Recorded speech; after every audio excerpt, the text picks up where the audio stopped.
So, what's up mga homies? So, dito sa likod natin, meron tayong bagong project. Nilagyan natin ng front mount intercooler itong Ford Ranger Raptor.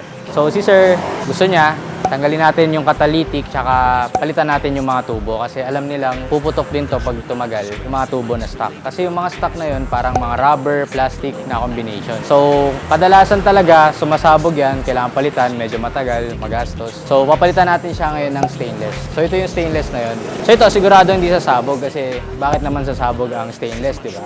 So, yan, stainless at nilagyan natin ng aluminum na intercooler. So, ito yung intercooler nating nilalagay sa kanya. So, mataba kaysa sa mga stock. So, nag-generate siya ng mas malamig na hangin para pumasok sa turbo. So, yun, lagyan natin ng mga couplers at ng mga T-bolts para sealed na sealed. Hindi puputok, sigurado yan. Kasi gawang notorious yan eh. Kahit forever na yan, hindi na masisira, promise. So, yun, nakikita nyo. Hanggang dun yan sa likod, turbo yan.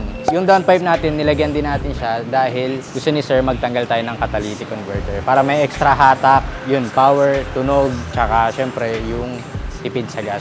Hindi natin ginalaw yung exhaust niya, so downpipe lang, nandun siya sa bandang likod. So, makikita niya naman sa video. So, ngayon mga homies, papahinggan natin yung magiging tunog niya.